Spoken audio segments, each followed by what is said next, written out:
اس خبر کے پرایوجک ہیں AS برانڈیڈ لاٹ والا، لال کوارٹر، کرشنا نگر، دلی۔ جی حسدی صاحب، کس طرح کا پروگرام ہے یہ اردو اکیڈمی جو کرانے جا رہی ہے، تھوڑا اس کے بارے میں بتائیے۔ اردو اکیڈمی کے زیر اہتمام کل ہند مشاعرہ بیاد ہندوستان کے پہلے وزیر تعلیم مولانا ابوالکلام آزاد کی یاد میں تاریخ، وقت و 9 نومبر 2024 بروز ہفتہ 5:30 بجے شام مقام اردو پارک، جامع مسجد، دلی میں منعقد ہو رہا ہے۔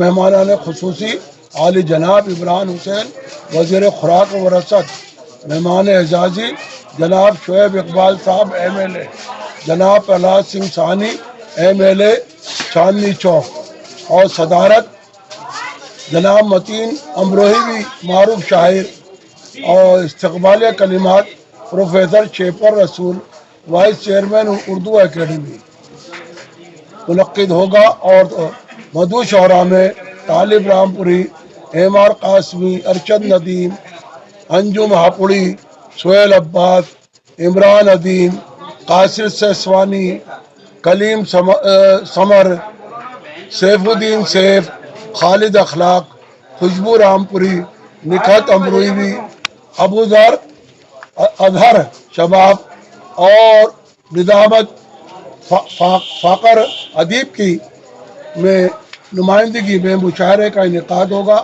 مشاعرہ بروقت 5:30 بجے شروع ہو جائے گا، فوراً مغرب کے بعد۔ حسدی صاحب، اس پروگرام کا مقصد کیا ہے؟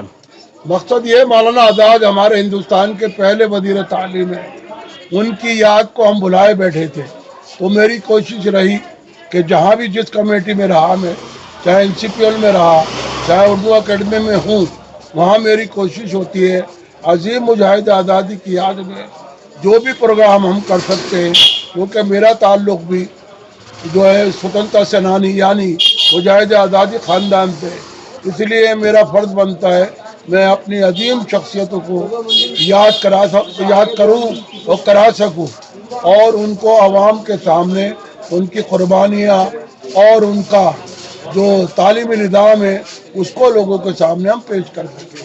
اسی لیے 9 تاریخ کو بروز ہفتہ 5:30 بجے اردو پارک میں انشاءاللہ عظیم الشان مشاعرہ آل انڈیا ہوگا۔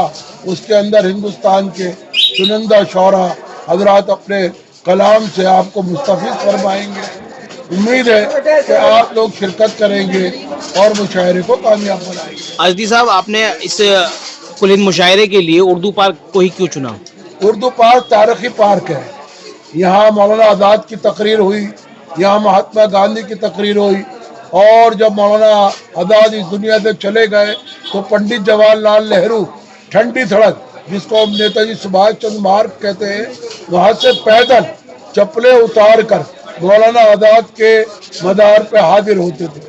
دوسرے وہاں مولانا شوکت علی صاحب جو مولانا محمد علی جوہر کے برادر ہیں، ان کی نسبت ہے، اور یہ تاریخی علاقہ ہے۔ یہاں استاد رفا عال انڈیا مشاعرہ کرتے تھے، اس کے بعد کامل قریشی، اور میں کوشاں تھا کہ اس روایت کو میں زندہ رکھ سکوں۔